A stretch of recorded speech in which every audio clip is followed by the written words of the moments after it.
comme vous le savez, donc aujourd'hui, c'est la Journée internationale des droits des femmes.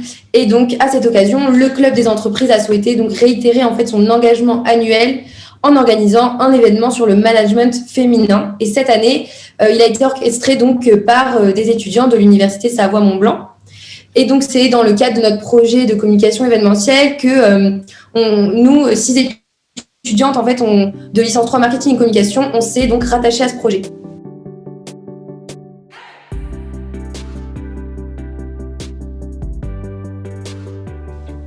Donc, vous allez retrouver Mathilda Glaise, Juliette Bavu,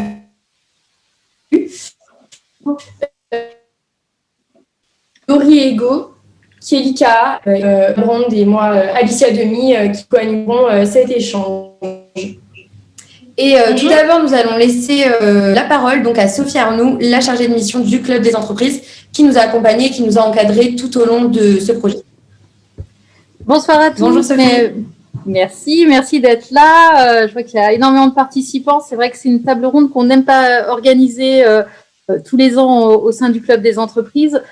Alors, on aurait tellement voulu vous accueillir à l'IAE comme les autres années, ça nous aurait fait plaisir, mais on vient à vous. Et puis cette année, moi, je suis très fière de venir en compagnie d'étudiants dynamiques qui représentent bien notre université. Donc, merci Alicia, Olivia, Mathilda, Kelly, Juliette et Laurie. Et merci également à 4 étudiants de Master Management International de Jacob d'être présents, et ils prendront la parole un petit peu plus tard dans cette conférence, dans cette table ronde. Un grand merci à nos 4 intervenantes, évidemment. On va leur laisser rapidement la parole. Et puis moi, je vais laisser la parole à Ekaterina Lepenec, qui est chargée de mission entrepreneuriat et qui nous a soufflé l'idée de cette table ronde. C'est vrai que le virtuel nous ouvre aussi le champ des possibles et nous fait penser à l'international. On a envie de voyager, on a envie de partir, donc on va partir pendant un petit moment pour parler d'entrepreneuriat international. Merci à tous, passez une bonne soirée, et j'ai fait les remerciements en début de conférence, mais en tout cas j'ai hâte de voir Alicia et Olivia aux commandes et d'entendre les témoignages de cette soirée. Et Katerina, je te laisse la parole. Merci beaucoup Sophie, merci nos chers étudiants, bravo pour cette organisation, merci beaucoup pour les participants, pour votre mobilisation. Aujourd'hui, nous allons soulever 3 thématiques: les femmes, international, entrepreneuriat. Donc, quand il s'agit de réussite à l'international, nous sommes habitués à observer celle des hommes. Les nombreux déplacements, les conditions de sécurité à l'international sont souvent des contraintes pour les femmes qui sont également investies en tant que mamans. Mais les femmes d'exception existent, et ces femmes sont avec nous aujourd'hui, ce soir, et nous allons ensemble essayer d'observer, observer leur parcours exceptionnel. Je vous souhaite à vous tous une très bonne conférence.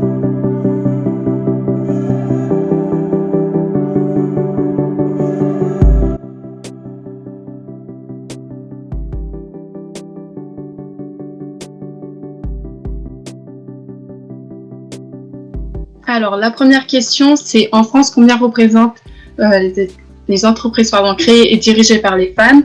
La majorité d'entre vous ont répondu 16%, mais la bonne réponse est 30%. Donc, c'est vrai que 30% des entreprises françaises sont créées et puis dirigées par des femmes. Donc, les femmes représentent 40% des créateurs de micro-entreprises, dont un tiers consiste à faire du consulting auprès des entreprises, un quart dans le service au ménage et un cinquième dans le commerce. On va passer donc à la deuxième question.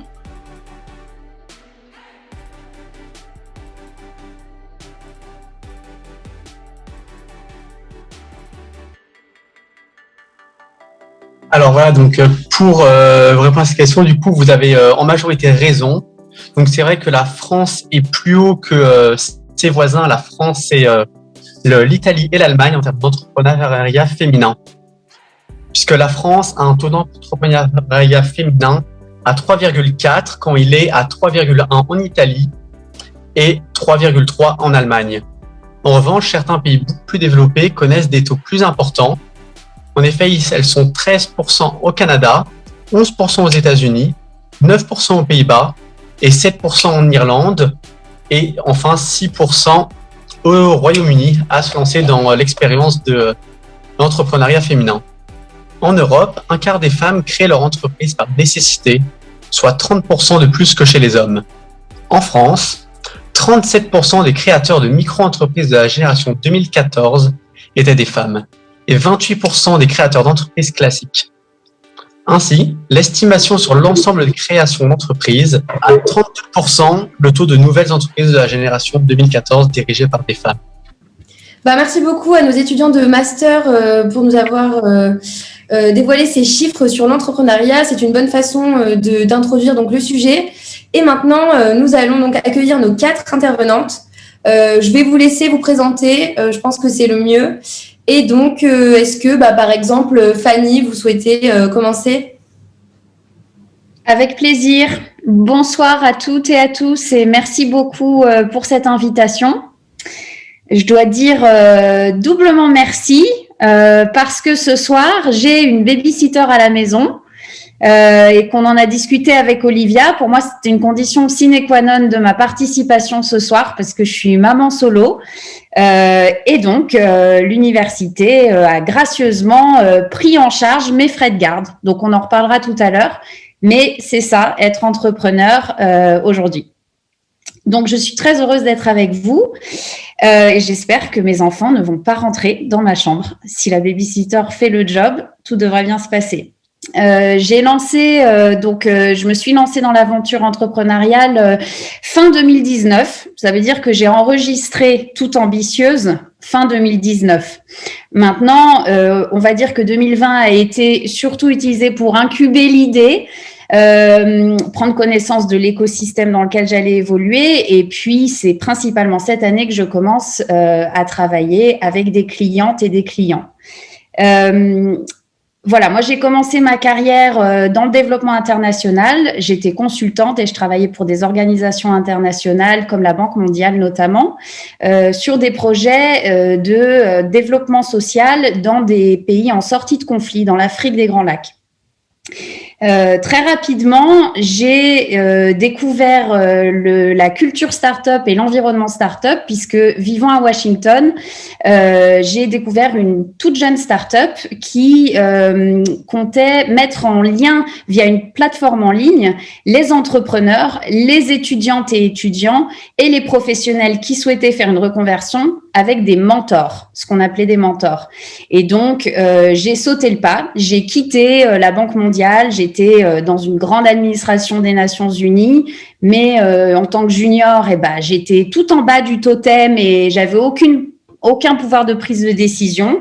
Donc, j'ai sauté à pieds joints dans l'aventure start-up. J'étais la 2e employée. Mon premier jour au boulot, c'était de construire mon bureau.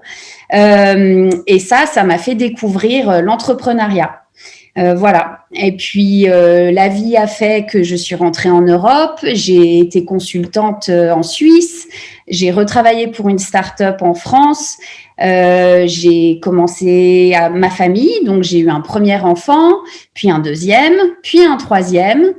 Et c'est là que j'ai recommencé à être freelance, qui est un statut qui est souvent celui qu'on a avant de se lancer soi-même dans l'entrepreneuriat.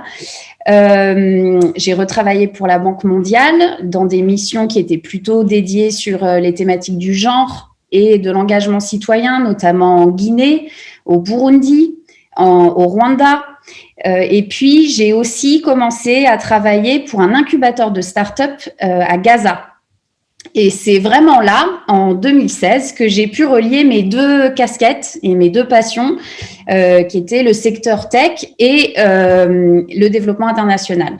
Et donc, c'est un coworking space, un tech hub, comme on dit, je ne sais pas trop comment on pourrait exprimer ça, une école numérique aussi, qui se trouve à Gaza City, et qui forme des cohortes de développeuses et développeurs, mais qui accueille aussi des freelanceurs et des entrepreneurs. Et donc, je suis engagée avec eux depuis maintenant plus de 5 ans et j'accompagne notamment des entrepreneurs femmes qui lancent leur activité et puis des freelanceuses qui mettent leurs services de développeuses en ligne dans des plateformes comme Upwork, par exemple. Voilà, ça me mène jusque 2019 où, maman solo de 3 petits qui vont bientôt avoir 4, 6 et 8 ans, j'ai décidé de me lancer dans l'aventure de l'entrepreneuriat moi-même, ici en France. J'habite maintenant en France depuis 2012 et de commencer toute ambitieuse pour accompagner les entreprises dans la mise en place de mesures pour l'égalité femmes-hommes. Et la mobilité interne des femmes. Donc, c'est ce que je fais aujourd'hui. J'accompagne les entreprises, les collectivités, mais aussi les femmes dans la mise en place de mesures qui permettent d'avoir un lieu de travail plus inclusif. Ça passe du mobilier en passant par les salles d'allaitement à essayer de réfléchir à ces pratiques lors des réunions, timer les prises de parole pour réaliser que les femmes ont moins de temps en réunion pour parler que les hommes, réfléchir au temps partiel, réfléchir à l'aménagement d'un temps flexible, réfléchir à la parentalité au travail. Voilà, et puis aussi accompagner les femmes dans la négociation salariale et de poste. Donc, ça me mène aujourd'hui, en 2021, à Chambéry, et puis dans mon aventure avec Toutes Ambitieuses. Voilà. Merci beaucoup, Fanny, de vous être présentée. On reviendra du coup un peu plus en détail sur votre parcours tout à l'heure, lors des questions. Est-ce que peut-être, Véronique, vous pouvez poursuivre ? Oui, bien sûr. Bonsoir à toutes et tous. Alors tout d'abord, je vous remercie pour l'invitation. J'ai été très honorée de cette demande à participer à cette table ronde sur l'entrepreneuriat international féminin. Donc merci pour le thème choisi et cette invitation. Et je dois l'avouer, j'ai été également assez surprise car j'ai un profil quelque peu différent de ces 3 créatrices.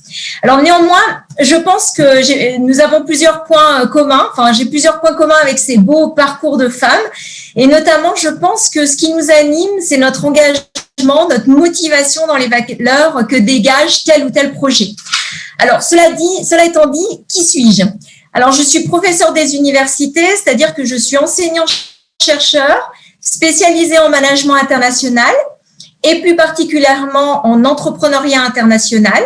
J'ai également des responsabilités de diplôme au sein de l'IAE et des responsabilités dans des revues scientifiques, en lien bien évidemment avec l'entrepreneuriat international. Je suis par ailleurs maman de 2 garçons de 18 et 23 ans, donc un petit peu plus âgés que ceux de Fanny. L'un est en prépa d'école ingénieur et l'autre débute sa vie active après un master en management international. Donc, j'ai réussi à essaimer, à lui donner envie et il commence d'ailleurs son début de CDI aujourd'hui sur Paris. Donc, voilà, j'ai eu un peu une charge mentale un peu très occupée aujourd'hui. Et au-delà de mon parcours professionnel, alors que vous pouvez retrouver sur les réseaux sociaux, je vois 3 points que je souhaite partager avec vous et qui me lient à cette thématique. Et donc, c'est ces 3 points-là que j'utiliserai pour me décrire et pour décrire mon parcours. Alors, tout d'abord, l'entrepreneuriat. Alors, pour moi, l'entrepreneuriat, c'est avant tout une histoire de famille. Mon arrière-grand-mère, mes grands-parents et ensuite ma mère, c'est plutôt une histoire de femme dans la famille, rejoint par mon père quand même, il était très présent, étaient des indépendants, des commerçants, bref, des entrepreneurs. Alors, même si je n'ai pas repris l'entreprise familiale, en entrant à l'université après mon doctorat, j'ai tout de même perpétué la tradition en proposant à la fois mes conseils en stratégie auprès de PME, mais aussi de jeunes entrepreneurs et également en développant des projets au sein de mon université. C'est ce qu'on pourrait qualifier d'une sorte d'intrapreneuriat. Et comme vous l'aurez compris, j'ai besoin dans ma vie professionnelle, comme personnelle d'ailleurs, on pourra y revenir, de projets et d'actions. Ensuite, le deuxième mot-clé pour me définir, je dirais que c'est l'international. Bien évidemment, l'entrepreneuriat international, c'est un axe fort de mes recherches Donc, j'ai commencé il y a 20 ans. Ma thèse était sur le management international. Alors, c'était d'abord plus les firmes multinationales qui m'ont préoccupée avant d'arriver sur la plus petite entité. Mais l'international, c'est également un pan important de mes enseignements, notamment au travers de la sensibilisation à l'entrepreneuriat et à l'entrepreneuriat international auprès des jeunes. L'entrepreneuriat international est aussi très en lien avec mes responsabilités au niveau national, mais également international, comme je le disais précédemment, avec ma participation dans des associations ou des revues scientifiques. Et enfin, donc un gros temps de bénévolat sur ces parties-là. Et enfin, l'international représente pour moi une nécessité de me déplacer à l'international pour m'enrichir au contact de personnes qui ont des visions et des approches différentes, lors par exemple de colloques ou encore de rencontres avec mes pairs, ou encore lors de simples voyages en Europe, comme à l'autre bout du monde, que j'ai effectué seule ou, on va dire, sur la moitié des voyages en famille avec assez souvent des enfants en bas âge, pour leur donner cette goût et cette ouverture vers l'international. Et enfin, le troisième et dernier mot-clé, femme. Quand j'ai débuté ma carrière, alors il y avait plus d'hommes, notamment en recherche, donc c'était il y a 20 ans. Et c'est vrai qu'il a fallu un peu plus peut-être prouver qu'un homme, qu'on avait la légitimité du poste. Mais d'un autre côté, je dois dire que j'ai eu beaucoup de chance dans ma vie, car ma carrière, elle est faite de belles rencontres et elle est aussi faite un peu d'opportunités, certes que j'ai su identifier et également saisir. Et je dirais même que j'ai eu peut-être plus de mentors masculins que féminins qui m'ont donné confiance en moi et qui, avec le recul, ont été là à des moments décisifs de ma vie professionnelle comme personnelle d'ailleurs. Donc, mon côté féministe avec un grand F n'est pas très développé parce que c'est grâce à cette mixité que je suis devant vous et je pense qu'on l'abordera, hein, c'est-à-dire que les femmes ont des choses à mettre en commun, mais je pense qu'elles ont aussi beaucoup à gagner à être mentorées ou simplement à être coachées ou à essayer d'emprunter des caractéristiques masculines qui vont leur servir sur ces thématiques liées à l'entrepreneuriat. Voilà. Merci beaucoup Véronique. Est-ce que Simi, vous souhaitez continuer? Oui, donc bonsoir à toutes et à tous. Donc moi aussi, c'est un grand merci de m'avoir invitée. Je suis très honorée d'être parmi vous.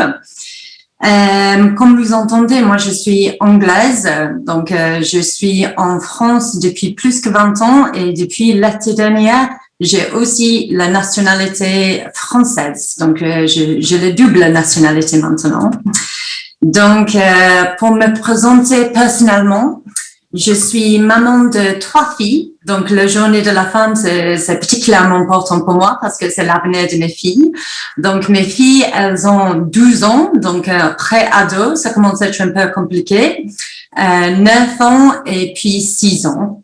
Donc, des âges très dynamiques et plein de vie qui m'occupent beaucoup. Côté professionnellement, donc j'ai un parcours assez divers et varié. Donc je commençais en France il y a plus que 20 ans en station de ski et puis j'ai évolué en station de ski dans plein de différentes missions, mais plutôt dans le marketing sportif.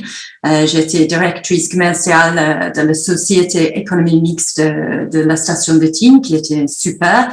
Puis après, j'étais à la candidature de Annecy 2018 en tant que directrice marketing.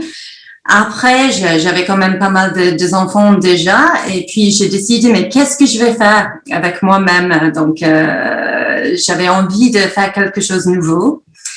Et du coup, j'ai fait un master à Genève en marketing digital. Et après le master, j'avais plein d'idées et je me suis mis, je pense que c'était Fanny qui avait dit qu'une transition assez souvent, un pas en avant d'être entrepreneur, c'est d'être en freelance. Et justement, j'ai fait ce pas-là. Donc, je travaille un petit peu en freelance. Et puis après, j'ai eu une idée. je suis allée à Londres voir une de mes copines et mon idée d'entreprise est venue lors d'un week-end chez une copine avec une de mes enfants à Londres et j'ai eu cette idée et ça m'a demandé. Donc, j'avais envie de monter ma société.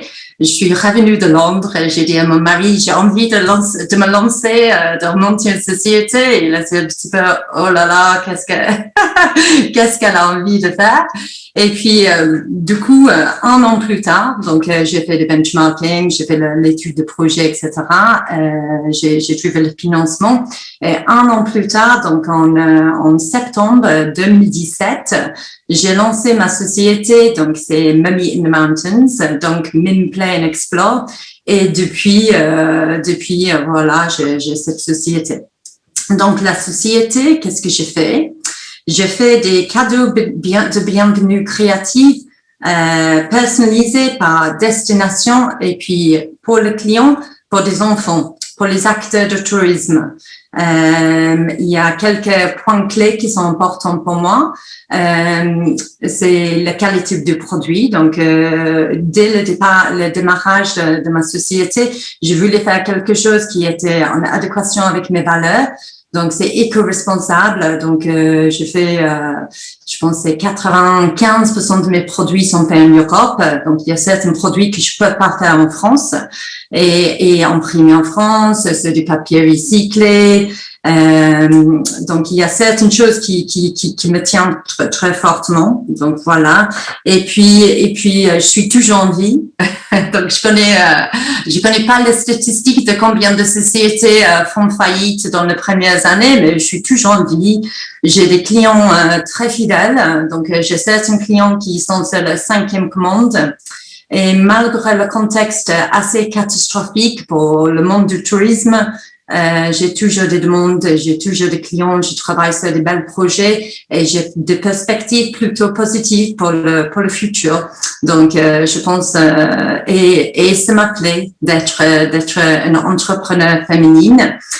Il y avait une chose avant que je passe la parole, que je voulais dire aussi. Donc, je pense que c'est quelque chose que Véronique, elle a dit en termes d'avoir des mentors masculins. Donc, je dois avouer, moi aussi, je pense, même si c'est la journée de la femme, jusque-là, les gens qui m'ont le plus soutenu et qui m'ont le plus poussé et le plus appris ont été plutôt dans mes différents emplois avant de monter ma société. Et depuis que j'ai monté ma société, on a été les hommes. Donc, je pense la journée internationale de la femme, c'est dans son ensemble. Je pense, pour moi, il n'y a pas femme contre homme, c'est tous ensemble. Voilà. Et je pense qu'on va rentrer dans les détails plus tard, mais je passe la parole. Merci beaucoup. Dans ces cas-là, on va demander à Yojong de se présenter également. Hi everyone, 안녕하세요. Oh my God, this is so exciting. And I think the banner behind here is so cute. Je pense que c'est trop mignon. Donc merci pour toute l'équipe. Je suis Yo, vous pouvez m'appeler Yo comme rappeur, H-Y-O, et oui, de la Corée du Sud. Et je suis CEO et fondatrice de Nomad Earth, une application pour les globetrotters pour encourager de voyager en solo de manière plus sécurisée.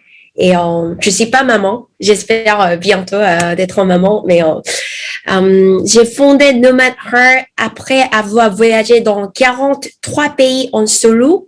Et j'ai découvert il y a beaucoup de femmes qui ont des filles qui sont un peu qui pensent que c'est très difficile de voyager en solo. Et chaque fois quand tu voyages en solo, il y avait beaucoup de gens qui me posent la même question. Mais Yo, t'es sûr que tu vas aller en Palestine tout seul? T'es sûr que tu vas aller en Cuba? T'es sûr que tu vas aller même à Paris? Parce qu'il y a beaucoup de gens qui pensent Gare du Nord, Porte-la-Chapelle, Châtelet, nanana. Donc, on a créé cette application. Actuellement, c'est une communauté de plus de 10 000 voyageuses de 100 différentes nationalités. On vient de lever le fonds aussi l'année dernière, en octobre, presque 1 million d'euros. C'est une équipe de toutes digital nomades, parce que j'ai voulu vraiment créer une entreprise où les gens qui adorent de voyager pour voyager et travailler ensemble. Donc actuellement, je voyage, en même temps je travaille. Et voilà, je suis très contente d'être ici. Thank you so much.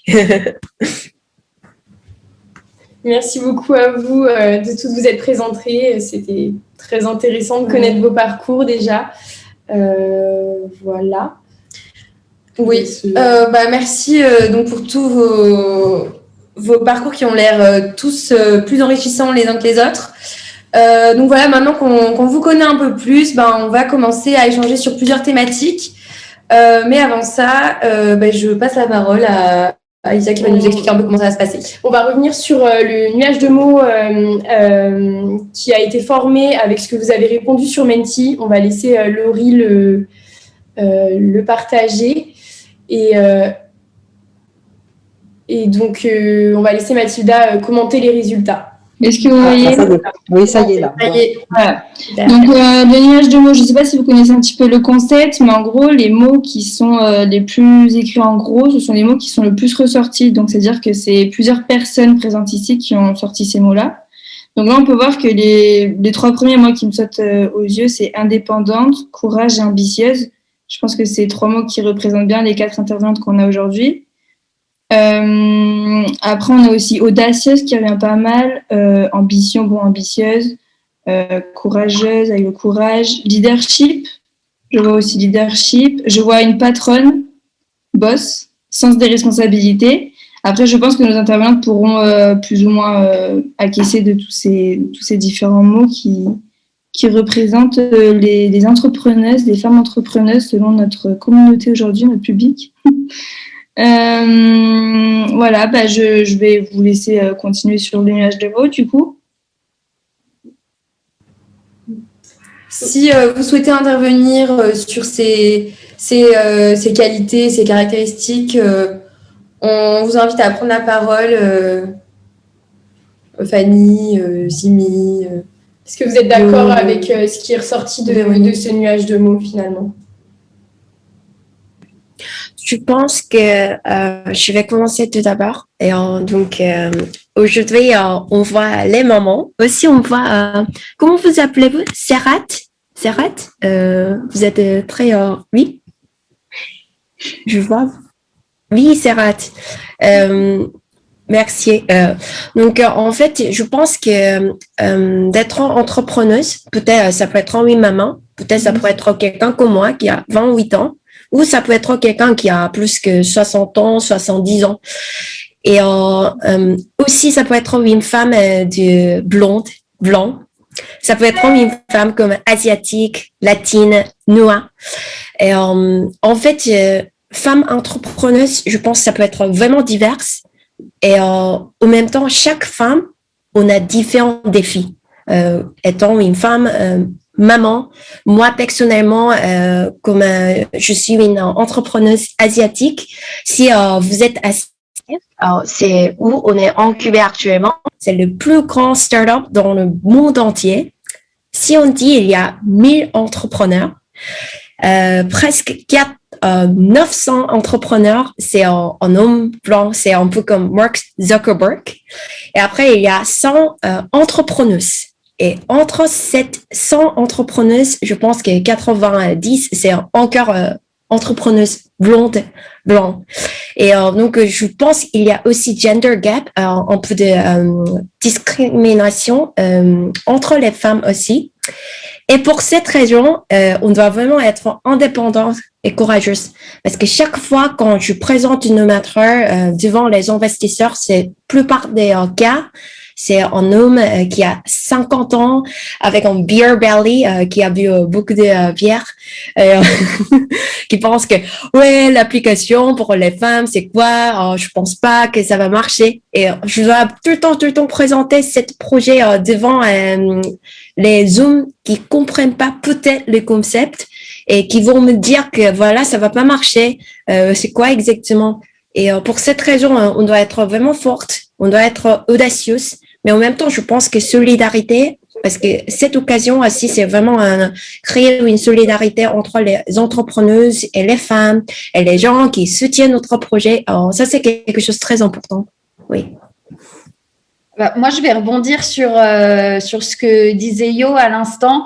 Quand je regarde ce nuage de mots, ce qui me frappe, c'est justement, et tous ces mots-là sont vrais. Oui, une femme entrepreneur, alors moi je dis entrepreneur, avec un E, c'est toutes ces choses. Mais ce qui est plus absent, c'est effectivement cette notion de solidarité. On pourrait aussi parler de sororité.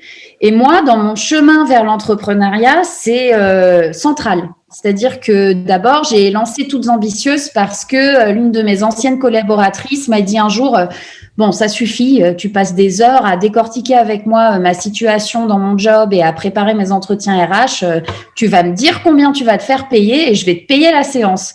Et c'est ça qui m'a menée à enregistrer mon SIRET et à faire mes premiers pas timides vers l'entrepreneuriat. Et puis par la suite, c'est tout le travail que j'ai fait de tisser des liens et de tisser un nouveau réseau et un écosystème autour de moi qui m'ont permis d'arriver là où je suis aujourd'hui. Donc, j'étais très certainement pas seule à aucun des moments.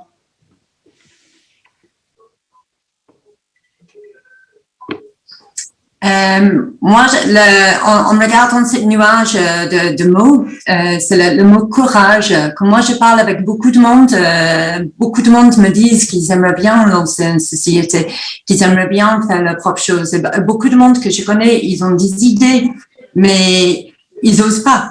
Et je pense, pour moi, c'est le premier pas d'être un entrepreneur ou une entrepreneuse.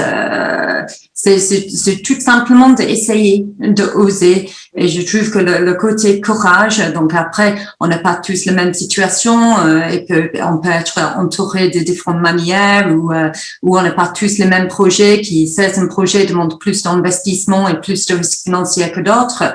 Mais je pense, il faut essayer. Si ça marche pas, ça marche pas. Et on peut faire quelque chose d'autre. Donc, pour moi, le mot courage revient en premier. Voilà. Et c'est bien pour ça qu'on a souhaité appeler notre table ronde Ose aujourd'hui. Est-ce que, Véronique, peut-être vous avez envie de rajouter quelque chose ? Oui, alors juste un petit mot, c'est vrai que ces mots-là font complètement écho avec, alors là je vais reprendre ma casquette de scientifique, font écho avec toutes les recherches sur l'entrepreneuriat international ou simplement l'entrepreneuriat féminin, où on retrouve à l'inverse le côté de la femme qui ose pas y aller, donc peut-être ce manque de courage. Manque de courage, je le trouve un petit peu fort. Ce qu'on appelle en littérature, on appelle ça plutôt la peur de l'échec. C'est-à-dire que la femme, plus que l'homme encore, va attendre que tous les voyants soient au vert pour vraiment foncer. Donc pour moi, c'est pas un manque de courage, mais c'est juste que dans son mindset, eh bien, la plupart des femmes sont faites comme ça et attendent d'être ouvertes. C'est pour ça, là, peut-être, on pourrait donner un conseil en disant, n'attendez pas que tout soit ouvert. De temps en temps, il faut se lancer à l'eau. Hein, c'est ce qu'on appelle aussi le lean startup. Hein. Il faut essayer. C'est pas abouti, mais c'est pas grave. On y va. Et ça fait écho avec autre chose, ce nuage de mots. C'est ce qu'on appelle le syndrome de l'imposture, qui malheureusement touche beaucoup plus les femmes entrepreneurs que les hommes. Donc, le syndrome de l'imposture, c'est tout simplement de dire, bah voilà, est-ce que je suis à ma place ? Pourquoi moi ? Est-ce que vraiment ce que je vais proposer, c'est quelque chose de bien, etc. Donc, une remise en question. Voilà, donc tout ça est très cerclé dans la littérature. Merci, en tout cas, ça fait complètement écho. Bah, merci en tout cas à tous les participants d'avoir mis tous ces mots qui, comme vous l'avez bien souligné, font écho à tout le monde. Maintenant, on va commencer un peu à vous poser quelques questions et ça va revenir un peu sur des éléments que vous avez déjà un peu évoqués dans vos présentations. Quelles ont en fait été vos réelles motivations pour devenir entrepreneuse et quels ont été le ou les déclics en fait qui vous ont permis en fait de vous lancer et d'oser justement entreprendre en fait. Est-ce que quelqu'un se sent de se lancer Alors, oui, je peux commencer.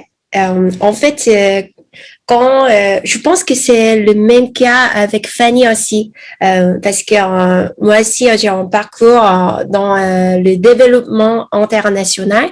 Ça c'est le sujet ce que j'ai étudié à Sciences Po Paris aussi. Et chaque fois quand j'ai fait un stage chez UNESCO, l'OCDE, l'entreprise, toujours le CEO c'était quelqu'un qui a 50 ans, 60 ans. Et je me disais, bon, j'ai 23 ans, 25 ans, mais moi, je peux être mieux que lui parce que je suis plus créative, j'ai plus d'énergie. Peut-être, pourquoi pas moi? Je suis en win stagiaire. Je me disais que peut-être je peux être mieux.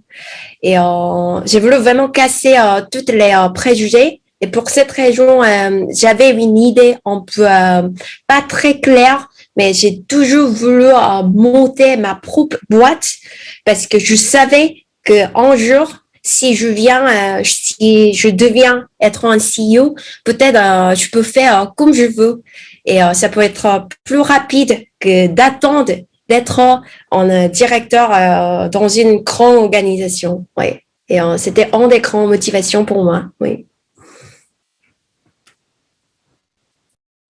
Merci Yo. Est-ce que Fanny ou Simi, vous souhaitez rajouter quelque chose? Moi, je dirais que la motivation, ça a été une nécessité. C'est-à-dire que je me suis retrouvée... c'était une nécessité couplée avec 10 ans de carrière où j'avais vécu le sexisme au quotidien dans des lieux de travail, des situations de harcèlement sexuel, des placardisations au retour de congé mat. Voilà, et ça, c'est des choses que les femmes vivent dans leur carrière. Je pense qu'il y a très peu de femmes qui ont plusieurs années de carrière, qui n'ont pas rencontré des événements comme ça, plus ou moins traumatisants, plus ou moins graves, plus ou moins entravants. Donc ça, c'était mon vécu, malgré des expériences pro dans des startups, dans des cabinets de conseil, dans une organisation internationale qui était épanouissante, mais avec ces difficultés auxquelles font face les femmes. Donc j'avais envie de transformer ça en mission. Et puis la nécessité, c'est que j'étais récemment séparée avec des enfants en bas âge et que partir 2 semaines en mission au Burundi ou en Guinée, tout d'un coup, ça devenait plus compliqué. Donc, de la nécessité et aussi d'un sens de cette mission qui m'animait est né le projet de me mettre à mon compte. C'est ce qui fonctionne pour ma vie globalement, ma vie personnelle et ma vie professionnelle.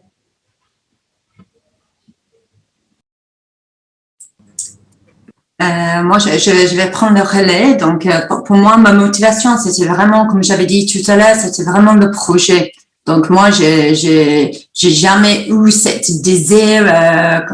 Beaucoup d'entrepreneurs disent qu'ils ont toujours voulu être entrepreneurs. Ils ont eu cette passion. On dit assez souvent qu'on a une entreprise, puis après on a une deuxième. Où on vient d'une famille d'entrepreneurs. Moi, j'ai rien de tout de ça. Moi, c'était vraiment, j'ai eu une carrière où je me suis bien amusée, j'ai eu des bonnes responsabilités, j'ai eu la chance, j'ai jamais eu le sentiment que j'ai souffert de placardisation ou de sexisme ou des choses comme ça. J'ai eu une carrière où tout s'est bien passé. C'était juste un projet personnel où c'était l'évolution naturelle pour moi de faire cette étape. Après, je dois avouer que c'était aussi peut-être en lien avec le fait que j'avais 3 enfants en bas être et c'était difficile de tout jongler. Donc, mais après, on va sûrement parler de ça plus tard. Être entrepreneur, c'est des fois plus de travail, donc c'est pas forcément un choix pour avoir moins de travail, mais après on peut avoir plus de flexibilité. Donc ma plus jeune, elle avait 2 ans quand j'avais commencé ma société, et je pense que des gens qui ont des enfants en bas âge, on sait qu'un enfant de 2 ans, c'est quand même beaucoup de travail. Donc Mais c'est vrai, c'est plus, on a plus de flexibilité. On peut amener les enfants chez le docteur et travailler plus tard le soir. Mais on a toujours le même nombre d'heures à faire. Voilà. D'accord, merci beaucoup Simi pour cette intervention. Et donc c'est vrai que les motivations, c'est assez propre à chacun au final de son parcours, etc.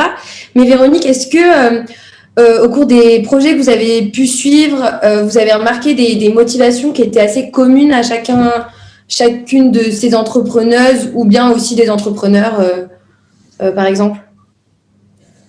Non, alors c'est très rigolo parce que je pense que vous l'avez pas fait exprès, mais là, à travers ces trois femmes, on voit typiquement qu'il y a autant d'entrepreneurs, moi aussi je dis entrepreneurs, il y a autant d'entrepreneurs que de femmes, que de personnalités. Et ça, c'est ça qui est très intéressant, c'est-à-dire que c'est vraiment, on va retrouver des caractéristiques communes, bien évidemment, mais il y a des caractéristiques intrinsèques. Alors là, on l'a vu, quelquefois, elle peut être négative, je ne veux pas être péjoratif, mais la motivation, quelquefois, elle peut être aussi, moi aussi, je veux y aller, donc c'est aussi peut-être une revanche, quelque part, qu'on peut avoir sur la vie ou une situation au travail qu'on a mal vécue, etc.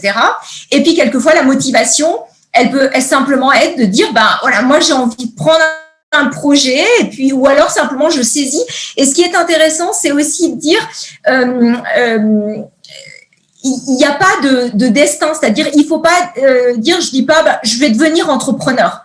En fait, on commence une démarche, on y va pas à pas et à un moment donné on se retourne, on dit ah ouais, il y a quand même tout ce chemin-là parcouru. C'était pas forcément intentionnel. L'intention n'est pas forcément de devenir entrepreneur, c'est le chemin, c'est chemin faisant qu'on devient entrepreneur et qu'on voit si ça plaît ou pas, etc. Et donc, voilà, il faut pas que ça effraie les jeunes femmes comme les jeunes hommes d'ailleurs, hein, que ça effraie de dire créer une entreprise. Non, faisons le projet, voyons ce qu'il arrive de ce projet, est-ce qu'on a envie de continuer, seul ou à plusieurs. Hein, c'est vrai que là, à chaque fois, on a des femmes seules, hein, mais de plus en plus, il y a des équipes entrepreneuriales ou en tout cas des binômes. Ça aussi, ça peut être bien pour se rassurer, peut-être pour se redonner de l'énergie, etc. Donc, voilà, c'est difficile et puis j'aime pas trop mettre les gens dans les boîtes. Donc, c'est bien d'avoir cette panoplie comme ça et on voit bien à travers nos trois femmes que on a autant de motivation et que ça peut être l'affaire de tous, quoi. Donc, il faut pas de barrière. Si ça plaît, hein. L'idée, c'est pas de faire de tout le monde des entrepreneurs, parce que c'est pas forcément une finalité en soi, mais voilà, peut-être essayer, et puis si ça marche pas, on fait autre chose. Donc vous venez de parler du chemin jusqu'à l'entrepreneuriat, et donc par rapport à ça, on a une autre question qui nous est parue intéressante, c'est de savoir si votre idée de produit ou service que vous aviez imaginé à la base est celui qui finalement ressort maintenant dans ce que vous commercialisez, en tout cas dans ce que vous proposez. Et sinon, quels ont été les éléments importants qui ont marqué ce changement?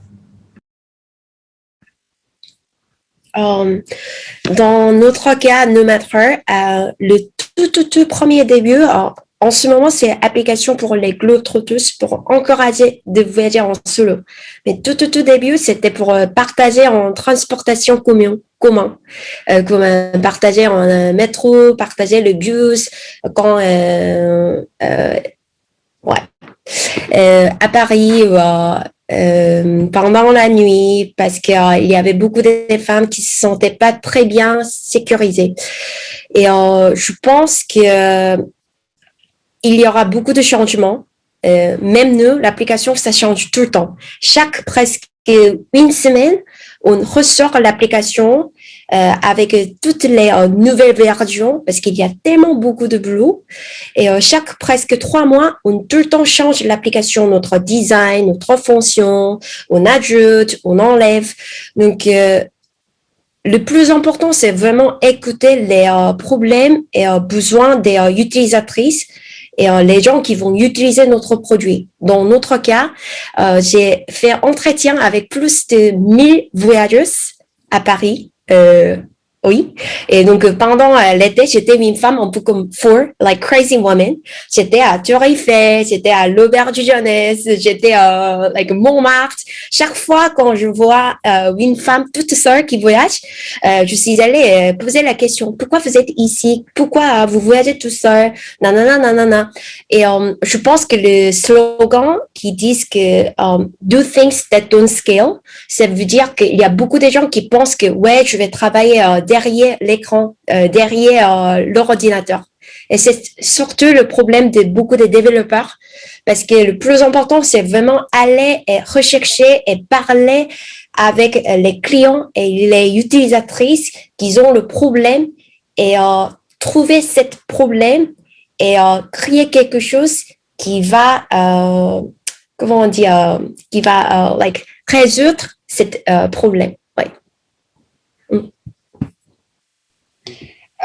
Moi, je sais qu'en un an, mon entreprise a évolué aussi.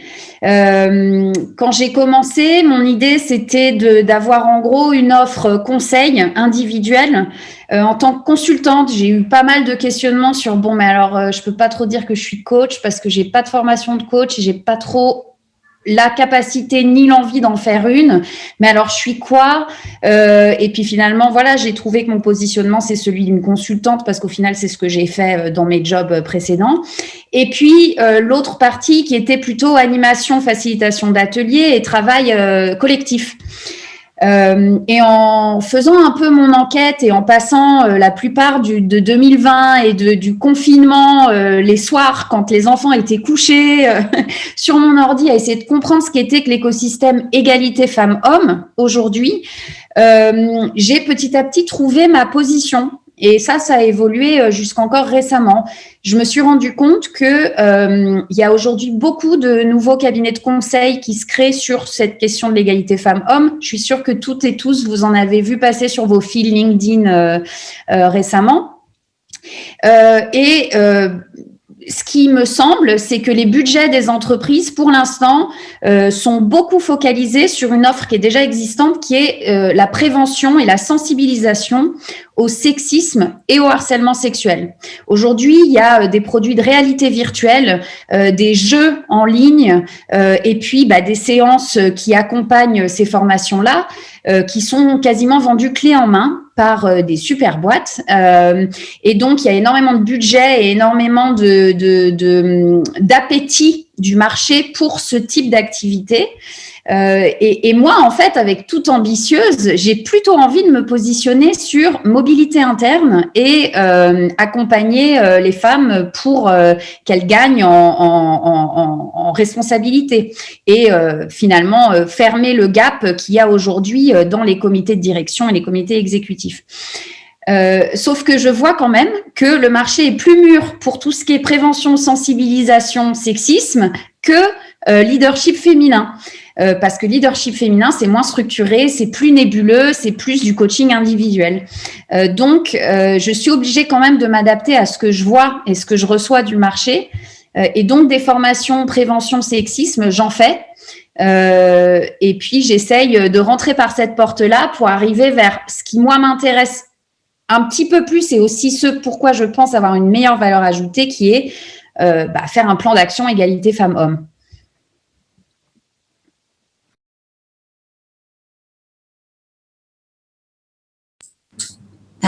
Si j'explique pour ma part, pour moi, déjà il y a une chose qui j'ai dû changer assez vite. Donc j'ai appelé ma société quand je l'ai lancée, Mummy in the Mountains. Et puis j'ai eu des clients qui sont pas dans les montagnes.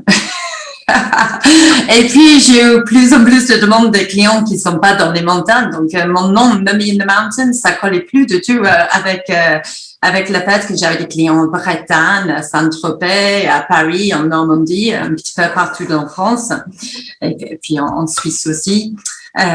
Du coup, j'ai dû changer le nom de ma société à MIM. Donc, MIM, Play and Explore. Même si la racine, MIM, c'est toujours Mummy in the Mountains, c'était plus facile pour pouvoir démarcher des clients qui étaient ailleurs, parce qu'après c'était pas du tout Mummy in the Mountain, ça collait pas du tout à des gens qui étaient dans des stations balnéaires. Donc ça, c'est une chose où j'ai dû m'adapter assez vite. La deuxième chose, c'est en termes de produits. Donc, j'ai commencé avec une seule produit et le développement de les différents produits, j'ai à peu près 15 produits maintenant.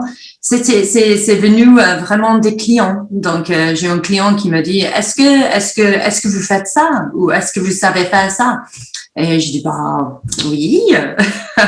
Et puis, on peut développer ça. Et puis, comme ça, j'ai développé toute une gamme de produits. Et ce qui est drôle, une de mes produits qui marche le plus maintenant, c'est un jeu de 7 familles pour les enfants, personnalisé. Et c'était un prospect qui m'a demandé, est-ce que vous savez faire ça? Est-ce que vous avez ça dans votre catalogue? Et à l'époque, je n'avais pas ça et j'ai commencé à l'étudier, à le développer. Le client a jamais acheté,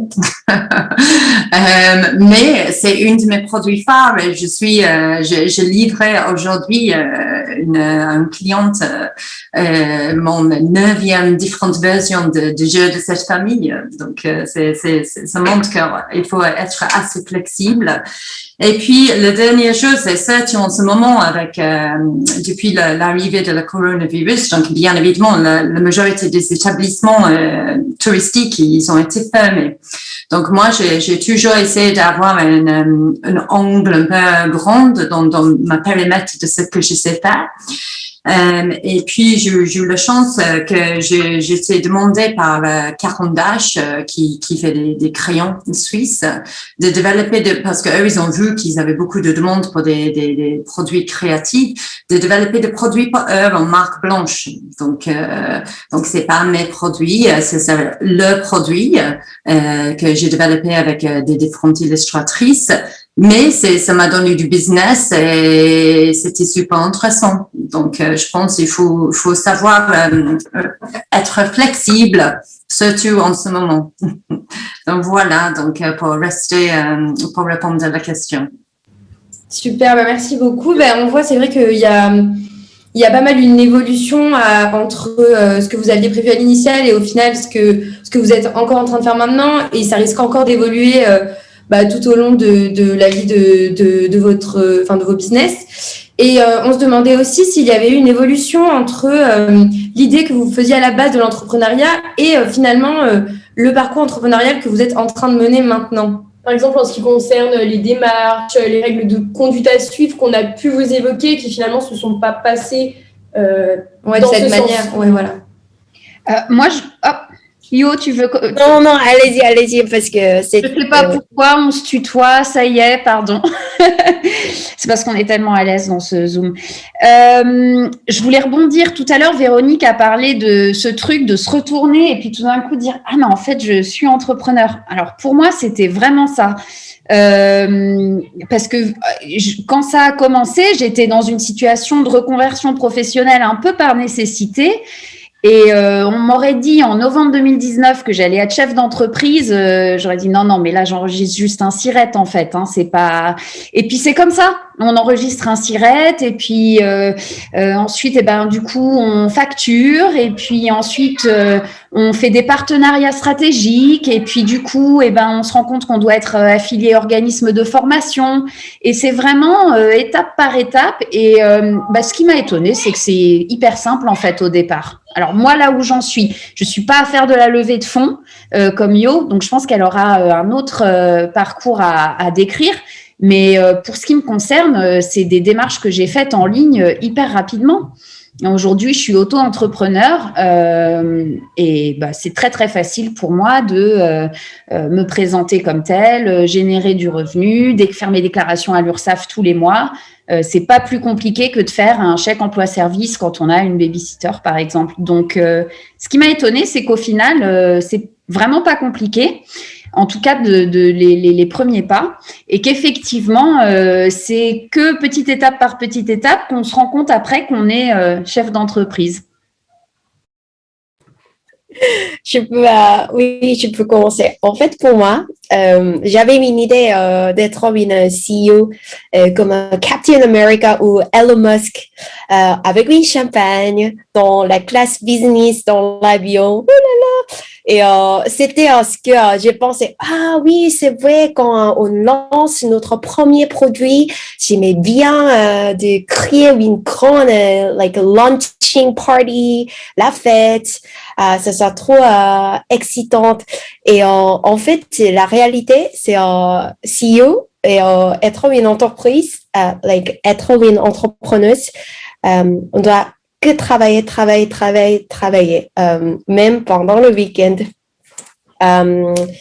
Presque dans mon cas, sauf le temps que je dors, je pense que juste tout le temps travaille parce qu'il y a tellement beaucoup de choses à apprendre, comme Fanny elle l'a dit. Je pense que ça peut être plus difficile comme dans le cas de Fanny et Simi qui ont les bébés. Donc, je vraiment respecte vous. Et mais dans mon cas, j'ai appris comment faire en coding, Python, Django. J'ai appris comment faire en Photoshop, illustration. J'ai appris comment faire en projection financière. J'ai appris comment faire en pitching, présentation. Donc, il y a tellement beaucoup de choses à apprendre. Et je pense que d'être une entrepreneuse, c'est vraiment accepter le fait qu'on est ignorante. Et on doit tout le temps apprendre. Ouais. Oui, je vais rebonder, je sais pas si j'ai le mauvais verbe, à You. Je pense, oui, c'est exactement ça, c'est d'être un vrai couteau suisse. Donc, il y a tellement de choses et quand on est entrepreneur, on a tellement de différentes choses à faire. On fait le marketing, on fait la comptabilité, on fait la communication, on fait tout. Et sauf si on a la chance d'avoir une équipe dès le démarrage, on est assez souvent toute seule. Et ça peut être difficile, donc on doit beaucoup apprendre, on doit, je pense, demander de l'aide que l'on ne sait pas faire, qui peut être difficile parce qu'on est très fier. Je pense que l'on lance quelque chose, on veut vraiment que ça marche, donc on veut absolument réussir. De toute façon, dans mon cas, j'étais comme ça, j'étais allez, moi je vais apprendre, je vais savoir faire. Mais après, je pense il faut savoir qu'on a tous des forces et des faiblesses et on peut pas être fort partout. Donc après, moi, il y a certaines choses, par exemple, la comptabilité, c'est vraiment pas mon truc. Donc j'essaie maintenant que je fais pas la comptabilité. Donc j'ai d'autres personnes qui m'aident sur la comptabilité et moi, je me concentre où je suis compétente, où je sais faire des choses et comme ça, j'avance plus vite. Après, moi, personnellement, j'ai eu la chance que mon mari est entrepreneur depuis plus qu'une vingtaine d'années. Il a beaucoup d'expérience dans l'entrepreneuriat et il m'a énormément soutenu, il m'a conseillé. Donc, c'était vraiment une chance pour moi. Moi, je voulais aussi rajouter que je crois que ce qui est important quand on entreprend, c'est d'avoir suffisamment de confiance en soi pour pouvoir faire du mimétisme. C'est-à-dire qu'en fait, moi, il y a quasiment... le produit, c'est moi. C'est-à-dire que ce que je vends, c'est mon expertise, mon expérience, ma façon d'animer une séance ou de faire un accompagnement. Donc ça, évidemment, il n'y a que moi qui le fais. Mais en découvrant l'écosystème autour de moi, j'ai rencontré des entrepreneurs et des boîtes super qui font déjà super bien plein de trucs que moi, je veux faire. Et du coup, je crois qu'il faut être humble tout en ayant confiance dans sa valeur ajoutée et ce qui nous différencie pour pas réinventer la roue à chaque étape. Donc, oui, tout le monde poste sur LinkedIn à 11h le mardi et le jeudi. Pour la compta, il y a tel ou tel outil qui peut être intéressant. Moi, j'ai eu la chance d'avoir dans mon chemin des entrepreneurs qui ont été transparentes sur, par exemple, combien elles tarifiaient une presta dans une entreprise ou une formation, ou quand on voulait les utiliser comme formatrices et qu'on leur demandait quel était leur tarif journalier, avec qui j'ai pu échanger là-dessus. Et c'est comme ça que progressivement, on acquiert une maîtrise de son nouvel environnement. C'est par mimétisme et c'est très important. Donc, pour ça, c'est important de vraiment se faire son réseau de confiance. Moi, comme je vous l'ai dit, j'ai vraiment pas avancé seule. Et à chaque étape, j'ai trouvé des entrepreneurs de bonne volonté et dans un esprit collectif. Il y a aussi aujourd'hui de plus en plus de coopératives d'entrepreneurs. Et ça, je trouve que c'est une idée intéressante, notamment pour rendre collectif des choses comme la compta ou le travail administratif, mais aussi éventuellement des frais de marketing. Et donc voilà, entrepreneur, ça veut pas dire seul sur son bateau tout le temps, en fait. Je voulais juste dire quelque chose aussi, c'est que moi, j'ai fait partie d'un réseau qui s'appelle Lean-In, c'est un réseau de femmes, c'est le bassin annoncien, qui je trouvais très utile aussi. Parce que c'est confidentiel. On est dans un groupe, on parle de différents sujets, différentes problématiques qui sont propres dans des petits groupes. C'est tout professionnel ou ça peut être en lien avec l'équilibre entre le travail et la vie privée. Et c'est vraiment un regard bienveillant d'une petite groupe de femmes où on est à peu près une dizaine. C'était des femmes que je connaissais pas du tout avant, de plein de différents milieux différents. Et on est devenus très proches et ça m'a vraiment été un vrai soutien dans tous les sens du mot. Et je pense qu'il y a toujours ces groupes, donc si jamais il y a des gens qui cherchent des groupes, c'est très utile. Oui, peut-être. Ce qu'on peut dire également, c'est que en fait, l'entrepreneuriat, ouais, c'est un métier comme les autres au final, enfin presque comme les autres. En tout cas, faut pas en avoir peur. Et surtout, ce qui ressort de ces discussions et ce qu'on voit parmi les femmes entrepreneurs, c'est qu'il faut pas hésiter à demander de l'aide. Assez souvent, c'est le talon d'Achille, un petit peu peut-être plus de la femme que de l'homme au final, qui pense qu'elle va arriver à tout prendre, tout faire, tout savoir, etc. Et non, en fait, on est juste humain, donc il faut savoir dire, bah non, là, ça dépasse mes limites, et donc demander de l'aide. Et surtout, donc, ne pas hésiter à écouter, changer, benchmarker. Mais je rejoins Fanny en disant, il faut s'inspirer, mais au final, il faut faire ce que l'on ressent. C'est-à-dire, soit par rapport à ses envies, ses passions, comment nous, on aurait fait, etc. Voilà, s'inspirer, mais toujours être aligné avec, au final, qu'est-ce que j'aurais fait pour pas trop non plus se laisser détourner de ce qui nous anime. Et puis, ce qui ressort assez souvent de toutes les études sur l'entrepreneuriat féminin, c'est qu'il y a un manque de réseautage. Et là, on est très faible, j'ai envie de dire, d'un point de vue général. Et c'est cette facette qu'il faudrait qu'on renforce. C'est que très souvent, on n'a pas le temps, notamment quand il y a des enfants en bas âge, et que du coup, le réseautage passe dans un deuxième temps. Or, on se rend compte que aujourd'hui, c'est quand même quelque chose de très important. Le réseautage, donc comme l'a dit Simi, c'est important aussi par rapport à avoir aussi un réseau de femmes, parce que dans un premier temps, ça permet peut-être de donner une confiance, mais il faut pas hésiter à aller aussi dans des réseaux classiques mixtes, quoi, avec des hommes, etc., parce que c'est vrai que les liens, il y a beaucoup de liens. Alors, on va parler des liens forts, des liens faibles, mais là, il va y avoir surtout des liens qui vont un jour nous servir à développer l'entreprise. Oui, pour revenir sur le réseau, moi je fais partie de le réseau des fondus aussi, qui est un super réseau, c'est le bassin Annecy, Lac Léman, etc., qui m'a été très utile aussi. Donc, je pense, de toute façon, quel que soit le métier, quel que soit après, il faut aller les chercher, mais ce qui est bien pour des mamans qui doivent être à la maison le soir, ou pas tout le monde est dans la situation d'être maman non plus, mais en ce moment, on peut pas simplement sortir le soir, mais c'est qu'il y a des choses en virtuel, il y a des différents formats, donc il y a des formats petit déjeuner, il y a des formats déjeuner, il y a plein de différents formats pour répondre à toutes les différentes problématiques ou situations personnelles de tout le monde. Merci beaucoup pour vos réponses. C'était très intéressant d'avoir vos points de vue.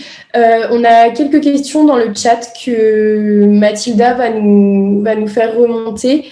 Voilà, si vous pouviez toutes les 4 y répondre brièvement. Merci. Oui, alors on a des questions pas mal intéressantes qui sont sorties là. On a Sophie Arnaud qui demande il y a encore des inégalités hommes-femmes, laquelle vous est la plus inacceptable dans notre société?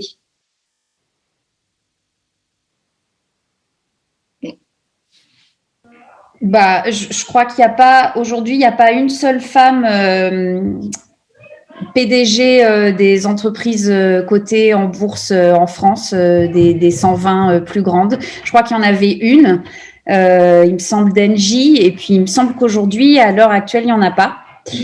Donc ça. Et puis, je renforce ce que disait Yo tout à l'heure. Oui, je ne suis pas étonnée qu'il y ait 30% de création d'entreprises qui soient de femmes.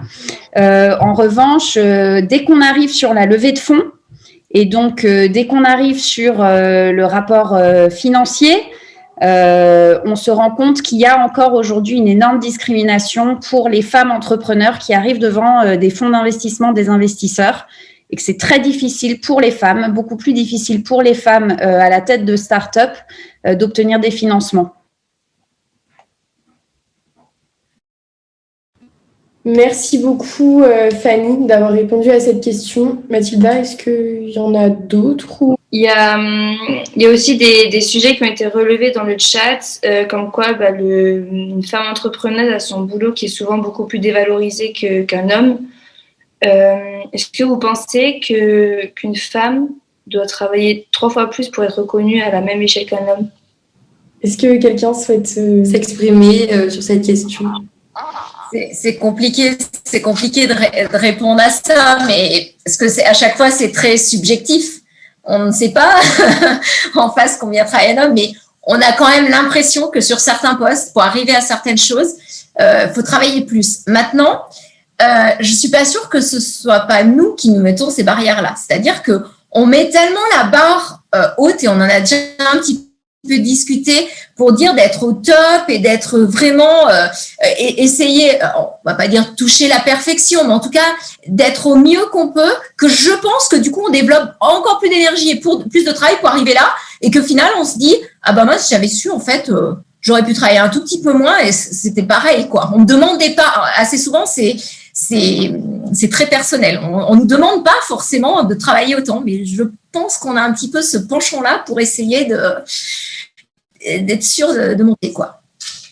Moi, je pense personnellement que les congés maternité sont très nocifs pour une carrière d'une femme. Je pense que si on veut ou on veut pas, si on part en congé maternité, je pense être maman, c'est vrai, ça change notre disponibilité, malheureusement dans la plupart des cas. Et je pense que ça devrait pas. Mais moi personnellement, je pense que avoir des enfants nuit assez souvent à une carrière d'une femme. Je lance ça pour d'autres personnes à prendre, mais personnellement, ça m'a pas fait, mais je l'ai vu avec des amis. Je pense que le problème, c'est qu'il y a très peu de role model. Ça veut dire que, en fait, actuellement, par exemple, dans mon cas, je reçois au moins un message par un jour par quelqu'un comme Olivia pour demander, pour parler dans la conférence, ou les étudiants vraiment de la monde entier qui me posent la question.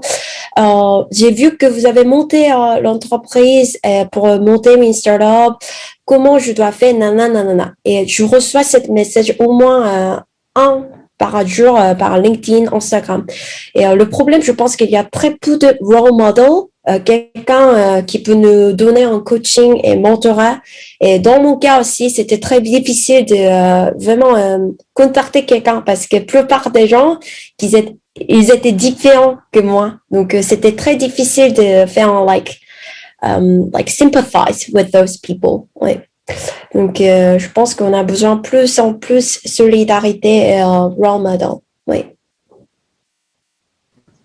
Merci Beaucoup. On va revenir sur les questions qu'on avait prévues pour la conférence.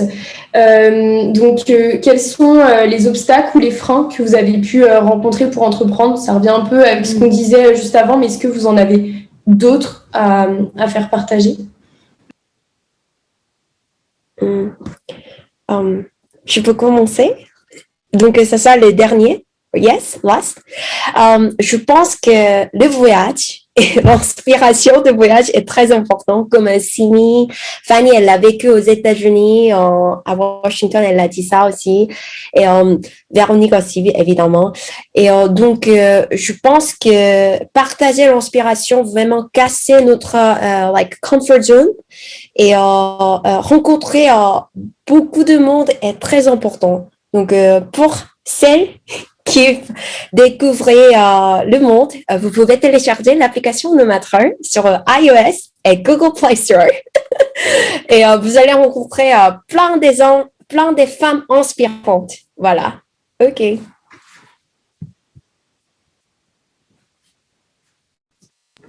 Sinon, peut-être moi, j'ai déjà abordé, mais je dirais qu'une des obstacles, une des freins, c'est de se sentir seul. Donc, quand on lance quelque chose, on est souvent pas très bien entouré. Donc, on a tellement de différentes questions. Et tout à l'heure, on avait dit qu'il y a plein de différents domaines où on n'est pas forcément expert. Et juste, des fois, ce que moi j'aurais bien aimé, c'est peut-être d'avoir un binôme, d'avoir monté le projet à deux, pour avoir quelqu'un d'autre. Après, moi, j'ai créé des petits groupes WhatsApp avec mes amis de mon temps. Alors, qu'est-ce que vous en pensez de ça? Mais je vais pas les envoyer des WhatsApp toute la journée parce qu'ils travaillent aussi. Donc, des fois, c'est vraiment se sentir un peu seul quand on est entrepreneur et on lance quelque chose. Moi, j'aurais dit que c'était la partie que j'ai trouvée peut-être le plus difficile pour moi personnellement. Alors, c'est peut-être pas un frein, mais moi, je me suis posé la question à plusieurs moments depuis le début de mon entreprise de solliciter des fonds publics, privés, des systèmes de bourse, puisque j'interviens sur une thématique qui a le vent en poupe, pour laquelle correspondent des budgets d'administration ou de mécénat d'entreprise. Et mon frein pour ça, c'est que j'ai l'impression que ça me prendrait un temps fou de décortiquer quels sont les bons interlocuteurs ou interlocutrices et quels sont les bons appels de projets auxquels je pourrais répondre et qui pourraient me permettre un financement. Et donc, j'ai l'impression qu'un frein potentiel, c'est... non, un frein tout court, c'est l'argent. C'est-à-dire que, en fait, moi, là, clairement, je suis pas du tout à un moment où je génère suffisamment de revenus pour me payer ma vie quotidienne. Donc, ce qui m'aide, c'est les allocations chômage dont j'ai bénéficié jusque très récemment de jobs d'avant, mon épargne, ma situation qui fait que j'ai la chance, le luxe, aussi parce que je vis en France, un pays où on a un filet de sécurité sociale, qui fait que je peux avoir une petite visibilité sur plusieurs mois où je peux me permettre de générer très peu. Mais c'est pas le cas pour tout le monde. Et du coup, pour celles et ceux qui nous écoutent et qui seraient tentés par l'aventure et qui sont jeunes, je pense que c'est vraiment une bonne idée de pas voir l'entrepreneuriat comme un tout ou rien. C'est pas on quitte son job et on se lance dans l'entrepreneuriat nécessairement. Ça peut aussi être un truc qu'on commence sur le côté, on voit si ça mord, on fait vraiment le minimum vital pour s'enregistrer, être dans la légalité, voilà, mais on itère. Enfin, c'est ça la culture start-up aussi, c'est d'itérer. Donc on y va pas à pas, on essaye, on voit si ça mord et on déroule le fil comme ça. Je pense que, surtout dans le contexte actuel, moi je connais, on appelle ça les slasheurs et les slasheuses, mais en fait les entrepreneurs autour desquels je gravite sont des gens qui ont tous au moins 2, 3, 4 jobs. Très peu sont dans un format où ils ou elles ne font que ça et ça leur assure leur revenu complet, quoi. Donc voilà, un petit point financier. Et on se posait aussi la question, qu'est-ce qui vous avait poussé en fait à ouvrir votre carrière sur l'international, ou alors, par exemple, Véronique, à ajouter cette dimension internationale à vos recherches ou à vos enseignements? Oh, alors, oui, il faudrait faire une introspection. Pourquoi? Moi, j'aime bien aller au contact des autres, donc je pense que c'est ça. Et puis j'aime bien la différence, j'aime bien apprendre. Et c'est vrai que ça revient ce soir, hein, l'entrepreneuriat avec cette nécessité d'apprendre. Donc c'est peut-être pour ça que je fais ce métier aussi, c'est-à-dire d'être assez souvent en position d'élève, quoi. Et ça, je trouve ça tellement enrichissant. Donc, je pense que l'international, c'est aussi ça. C'est à chaque fois quand on met les pieds dans un pays, se dire, mais je sais rien et je vais tout apprendre. Et c'est au contact des gens que je vais apprendre et surtout m'enrichir. Et moi, je vous avoue que plus j'allais au début, j'allais aussi pour connaître. Et aujourd'hui, j'y vais aussi pour me connaître. C'est-à-dire que plus je vais au contact des autres et plus j'en apprends sur moi, ma culture, ma façon d'agir au quotidien, enfin notamment sur tout ce qui est très inné. Et je trouve ça très intéressant en fait. Ce contact avec l'international nous renvoie à qui on est, éventuellement ce qu'on doit faire aussi pour s'améliorer, etc. Et ça, je trouve, c'est juste l'enrichissement, c'est un vrai bonheur.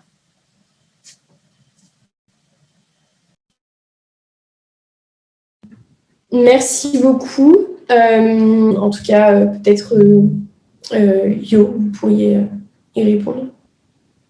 Ouais, c'est après le contexte peut-être qui. Je pense que le monde est grand. C'est un peu cliché, mais c'est vrai. Donc, par exemple, moi, je viens de la Corée du Sud, je suis à Paris et parfois je voyage. J'ai présenté Nomad Her à New York devant Rockefeller Foundation. Et chaque fois quand vraiment je voyage et je présente dans le marché international, je découvre qu'il y a beaucoup de gens qui sont très compétentes. Donc, on ne doit pas oublier que chaque fois, je pense que comment on dit, je pense que c'est très stimulant de voir des gens qui sont en pas, avance de moi et apprendre les leçons des gens. Donc, c'est quelque chose ce qu'on doit apprendre tout le temps, pas seulement sur le marché français ou sur le marché européen, mais dans l'autre côté aussi. Ouais. Bon, moi, l'international, c'était un peu une évidence presque personnelle. J'ai une grande sœur qui est partie, on avait 15 ans d'écart, donc on a peu vécu sous le même toit et elle est partie vivre au Canada et ça me mettait des étoiles dans les yeux. Et puis, du coup, quand j'ai eu 20 ans, je suis partie en Allemagne et puis après, je suis partie à Washington. En revanche, ce que je trouve intéressant dans mes champs d'application professionnelle, c'est la comparaison. Travailler et ce qu'il y a en fait le jour où j'ai pensé à créer Toute Ambitieuse, j'étais à Gaza. Je faisais une table ronde avec des entrepreneurs, femmes, mais qui n'étaient pas du tout dans la tech. Il y en avait qui étaient dans l'artisanat, dans les services. Et donc, dans la table ronde, on discutait aussi avec des freelanceuses. Donc, elles étaient développeuses. Et elles offraient leurs services de développeuses sur des plateformes comme Upwork, par exemple, où on peut faire un petit bout de code, développer une application, offrir ses services. Et pendant l'échange, je me rendais compte qu'on parlait exactement des mêmes freins que ceux que j'avais partagés avec des chefs de projet d'ONG qui étaient dans l'est de la RDC et pour lesquels j'avais organisé un atelier au Rwanda, ou mes copines, collègues de la Banque mondiale qui étaient devenues diplomates ou chefs d'unité, ou mes copines françaises qui bossaient dans la tech. Et c'était, comme Véronique l'a mentionné tout à l'heure, le syndrome de l'imposture, l'incapacité ou la grande gêne à faire de l'autopromotion, à rediriger le spotlight sur soi en réunion quand on parle d'un projet qu'on a écrit nous-mêmes et que quelqu'un est en train de se l'alpaguer, son incapacité à négocier Et voilà. Et j'avais la même conversation avec des développeuses gazaouites, avec des Allemandes qui bossaient dans l'Est de la RDC depuis des années et qui faisaient partie d'une ONG, avec des diplomates américaines. Et c'est au final ce qui est intéressant dans l'international, c'est de découvrir la richesse des différences culturelles et en même temps l'universel humain. Donc moi, c'est ça qui me passionne dans l'international.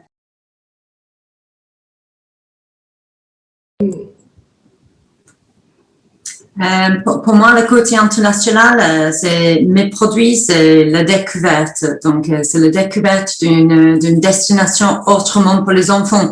Donc, peu importe la destination, c'est la découverte. Donc, si c'est la découverte de la Haute-Savoie ou d'une station de ski en particulier, donc tant mieux. Si c'est la découverte du Dubaï, si j'ai un projet à Dubaï, si ça permet les enfants de découvrir Dubaï sur un autre angle, pourquoi pas? Donc moi, le côté international, comme Yu elle a dit, le monde elle est très grand. Déjà, moi, ça fait 20 ans que je vis en France et je suis anglaise. Donc déjà, je pense voyager, je suis la première pour. Merci beaucoup. Alors là, ce qu'on va faire, c'est qu'on va vous passer un petit extrait de vidéo afin d'introduire le prochain sujet de réflexion. Donc, on vous laisse visionner et on revient dessus après.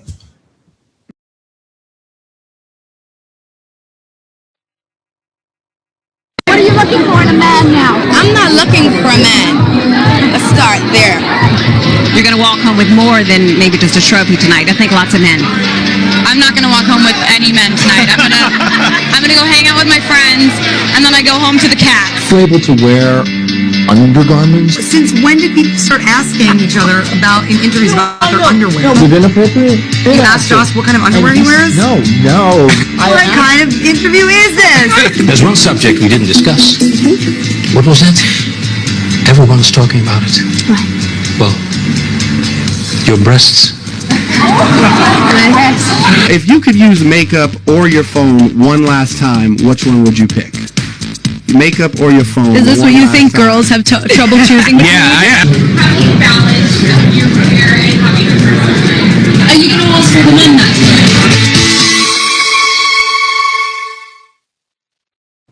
Alors, notre question par rapport à cette vidéo, c'est: avez-vous été déjà confronté à ce genre de réflexion déplacée vous concernant lors d'un entretien, d'une interview ou du côté de votre entourage, par exemple, dans votre façon d'entreprendre ou de gérer votre vie professionnelle avec votre vie personnelle? Moi, dans les postes que j'ai eus avant de lancer ma société, j'ai eu la chance, j'ai toujours eu des patrons masculins d'ailleurs, mais toujours bienveillants. Mais une fois dans un entretien, à Annecy d'ailleurs, ils m'ont demandé: alors, mais comment vous pouvez faire le travail avec 3 enfants? Et je l'ai dit, mais je pense déjà le nombre d'enfants que j'ai, c'est pas votre problème. Et si je suis là, c'est parce que je pense que je suis capable de faire le travail. Mais très clairement, je pense le fait, c'était 3 hommes en face de moi. Et ils m'ont posé plusieurs questions sur mon temps libre, comment je pourrais jongler le fait d'être maman et les enfants. Et j'étais sidérée. Et j'ai même envoyé une lettre à les responsables après, disant que je trouvais dans un monde aujourd'hui que ça devrait pas exister. Et j'ai trouvé ça choquant. Et c'était bien connu sur Annecy.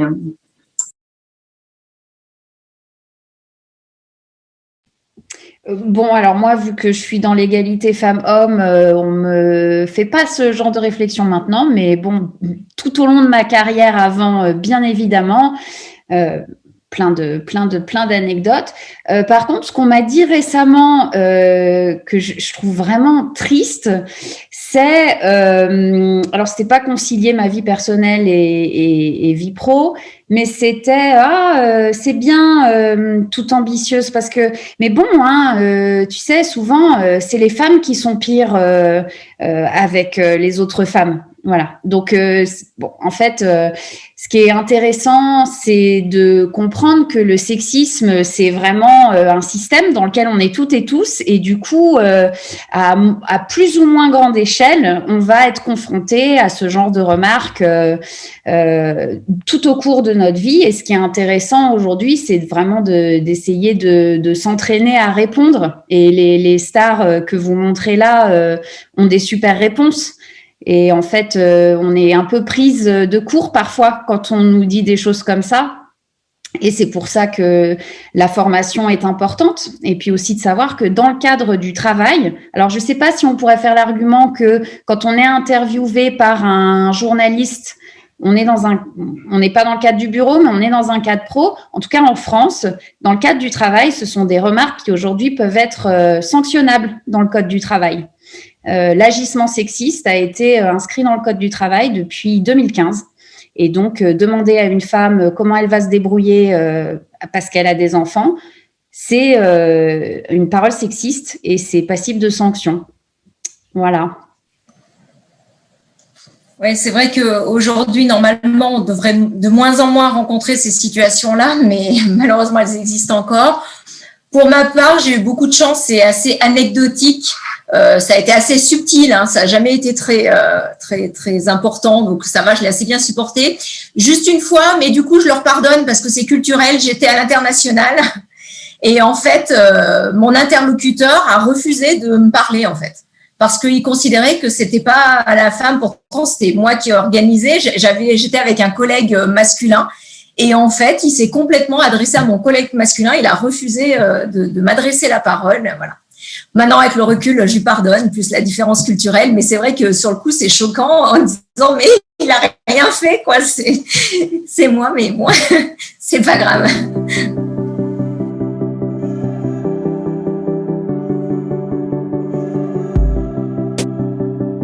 Voilà, on a les premiers mots, comme vous pouvez le voir, qui commencent à apparaître à l'écran.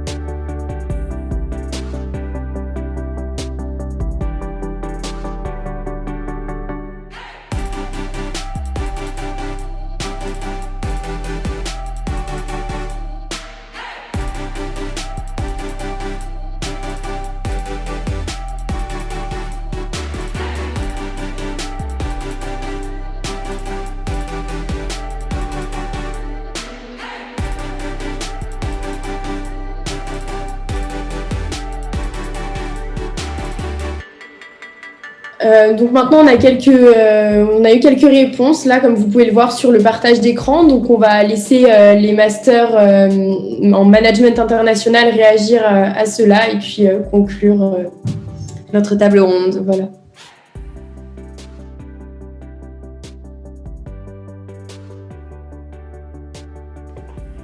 Merci. Du coup, je pense qu'au nom de tout le monde, on aimerait vous remercier pour ces échanges et ces partages d'expériences qui ont vraiment été très inspirants et qui donnent envie justement de se lancer dans l'entrepreneuriat et même justement de voyager aussi tout seul.